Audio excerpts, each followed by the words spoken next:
어제 대법원은 기업이 불법 파업에 참여한 노조원에게 손해배상을 받으려면 개별적으로 책임을 물어야 한다는 판결을 내렸습니다.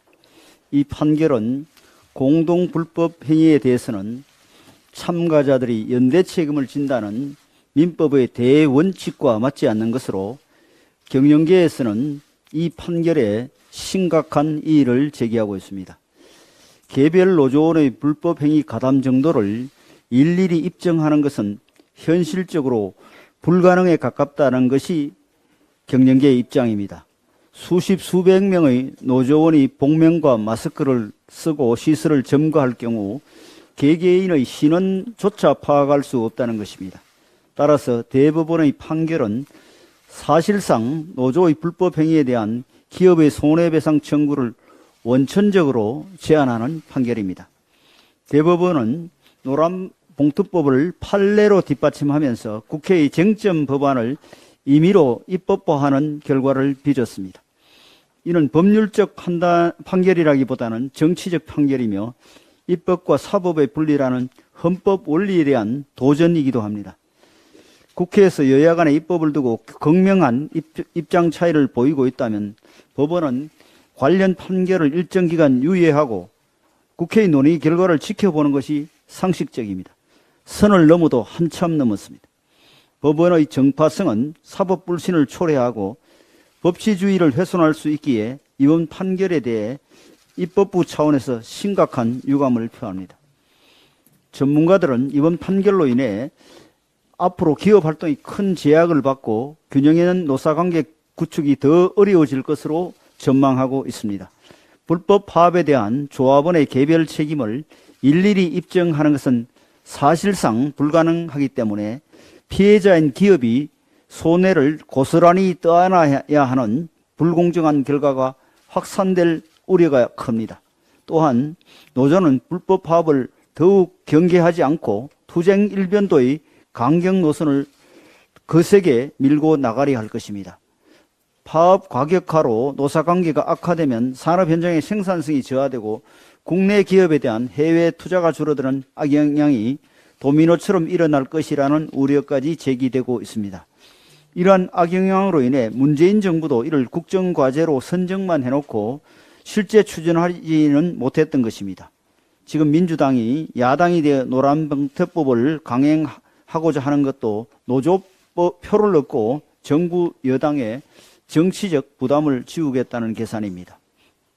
이번 사건의 주심을 맡은 노정희 대법관을 비롯해 아무리 대법원의 인적 구성이 이념적으로 편향됐다고 하나 이번에는 대법원이 법적 안정성을 훼손하면서까지 사실상 정치 행위를 한 것이기에 큰 충격을 받지 않을 수 없습니다.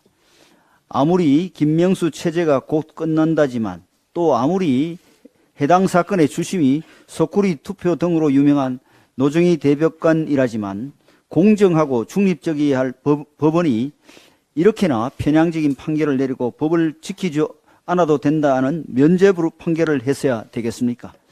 김명수 대법원장은 자신을 포함해 몇몇 대법관의 교체를 앞두고 노란봉투법 알박기 판결을 한 것입니다. 이번 판결이 산업계에 악영향을 미칠 것이 분명한 만큼 정부와 여당은 노란봉투법을 단호하게 막아내겠다는 약속을 드립니다. 이번 주에 3일간 이어진 대정부 질문에서 국회가 또다시 국민들께 부끄러운 모습을 보여주었습니다. 국무총리에게 직계 가족하고 오염수를 드시면 어떠냐는 막무가내식 질문을 하는 장면, 국회법에 명시된 질의요지 사전 제출 규정을 어겨 국무위원이 아무런 사전 정보도 없이 답변석에 서게끔 한 뒤 생전 처음 보는 종이를 눈앞에 흔드는 장면 등 시종일관 상식을 벗어난 언행이 난무했습니다. 우리 국회가 선진국회로 거듭나기까지 갈 길이 멀다는 것을 다시 한번 깨닫는 시간이었습니다. 이런 와중에 김예지 의원이 여야 의원 모두에게서 박수를 받는 일이 있었습니다. 김예지 의원은 장애인을 대표하는 비례대표 의원으로서 대정부 질문에서 학대의 무방비로 노출된 장애인들의 상황과 관련 제도의 문제점 그리고 해결 방안을 조목 지적했습니다. 또한 관련 예산에 대해서도 무조건적인 확대를 윽박지르는 대신 정부의 입장과 노고를 인정하며 장애계의 요구와 적절한 합의점을 찾아내는 방안을 요청했습니다. 질의 내용도 합리적이었고 모범적이었지만 착석했던 의원들과 국민들께 정말 감동을 준 것은 대정부 질문에 임하는 자세였습니다. 흔히 대정부 질문에서는 시비를 거는 듯한 공격적 말투, 예, 아니요로만 답변하라는 유도신문, 자기가 원하는 답변만 하라는 호통, 비아냥과 손가락질 등이 국민을 불편하게 만들곤 했습니다. 그런데 김예지 의원은 상대를 존중하고 배려하며 인내심 있는 대화로 건설적 대화를 도출해내고자 하는 태도로 보기 드문 명장면을 만들어냈습니다. 김예지 의원이 말한 코이의 법칙은 장애 정책만이 아니라 의회 정치 복원이라는 과제에 대해서도 중요한 시사점을 던져준다고 생각합니다. 코이라는 물고기가 놓인 환경에 따라 자라나는 크기가 다르듯 국회의원도 의회 정치의 환경이 어떻게 조성되는가에 따라 작은 정치인이 되기도 하고 큰 정치인이 되기도 합니다. 지금처럼 상호 존중 없이 서로 폄하만 하는데 열중하고 팬덤 정치가 국민의 상식적 목소리를 억누르는 환경에서는 국회의원들이 애민 정신을 갖춘 큰 정치인으로 성장하기 어렵습니다. 합리적이고 예의를 갖춘 대화와 타협을 통한 의회 정치의 복원이 하루아침에 이루어질 수는 없겠지만 김예지 의원의 대정부 질문이 하나의 씨앗이 되어 국회가 성장을 이루기를 기대해 봅니다. 아울러 우리 당은 김예지 의원이 말씀하신 대로 장애인을 비롯한 사회적 약자들의 기회를 가로막는 어항과 수족관을 깨기 위해 제도 개선과 정책 마련에 노력해 나가겠습니다. 지난 정부의 졸속 탈원전 정책과 함께 추진된 신재생 에너지 확대 사업, 이를 둘러싼 비리가 수백 건에 달하는 것으로 감사원 감사 결과 확인됐습니다. 가히 탈원전 범죄동맹이라는 말이 모자라지 않을 지경입니다. 탈원전 범죄동맹을 단죄하지 않는다면 국가의 역할을 포기하는 것과 다름없을 것입니다. 그런데도 민주당은 전 정부를 노린 표적 수사라고 발끈하며 감사원 정치감사 대응 TF를 꾸리겠다고 합니다. 이제 와서 표적 수사 운운하는 것은 자다가 봉창 두들기는 소리입니다. 좌파 운동권 인사들의 태양광 사업 싹쓸이 비리는 이미 문재인 정권 시절인 2018년 국감 때부터 줄기차게 지적되어 온 것이고 문재인 정부 감사원에서 감사까지 이루어져 온 사안입니다. 탈원전을 한답시고 멀쩡한 원전을 멈춰 세우고 신재생 에너지 늘려가며 보조금 비리를 저질렀는데 국민 혈세 빨대 꽂아 배불려온 범죄 카르텔을 그냥 놔두란 얘기입니까? 민주당 혹시 찔리는 부분이라도 있는 겁니까? 탈원전은 피해 규모를 추산하기도 어려울 정도로 치명적입니다. 지난 5년간 태양광 등 신재생 에너지 사업에 전력산업기반기금 12조 원이 투입돼서나 부작용이 가득합니다. 환경, 에너지, 경제 생태계 모두 망가져버렸습니다.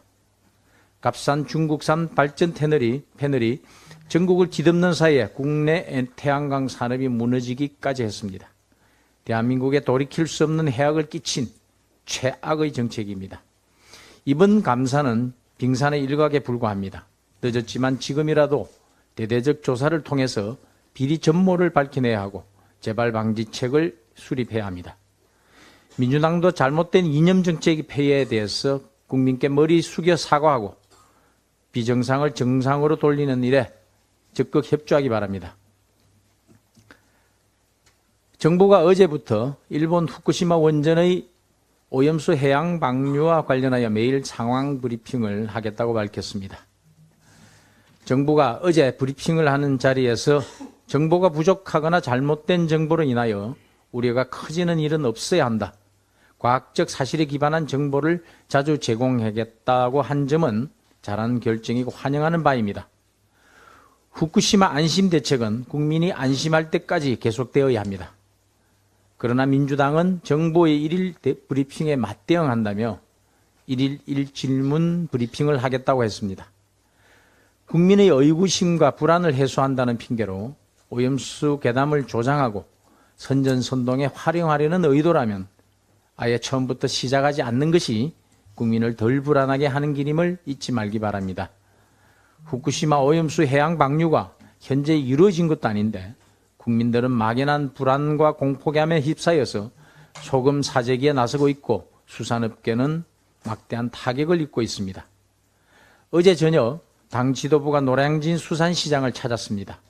시장 상인들은 이구동성으로 IMF 코로나 때보다 더 힘들다고 토로했습니다. 오염수 문제는 국민 안전과 직결되어 있을 뿐만 아니라 국민 정서와도 맞닿아 있는 문제입니다. 과학적으로 안전하다는 것은 기본적이어야 하고 국민이 안심한다는 단계까지 가야 합니다. 정부는 국민적 불안을 완전히 불식시킬 수 있도록 다각도로 방안을 강구해 주기 바랍니다. 또한 일본 정부에 정확한 자료와 구체적인 설명을 계속 요구하고 이를 검증하는 노력도 쉼없이 이루어져야 할 것입니다. 민주당은 국민 불안과 공포를 자극할 게 아니라 오히려 국민 불안을 잠재우는 노력에 동참하기 바랍니다. 정치적 리스크를 덮기 위해 국민 공포를 조장할수록 내년 총선에서 역풍을 맞게 된다는 점을 간과하지 말아야 할 것입니다. 어제 1차로 중국을 방문한 민주당 의원들은 문화 교류만 하고 돌아올 게 아니라 중국 원전은 안전한가? 답을 찾아오시기 바랍니다. 국민 안전을 챙기는 차원에서 중국 원전 55기에서 우리 서해로 내뿜는 삼중수소 총량이 후쿠시마 배출량의 48배에 달한다고 하니 중국 당국의 원전 관리가 제대로 이루어지고 있는지 정확히 파악하고 돌아오기 바랍니다. 노조의 불법행위 손해배상과 관련한 어제 대법원 판결에 대해서는 유감을 표시하지 않을 수 없습니다.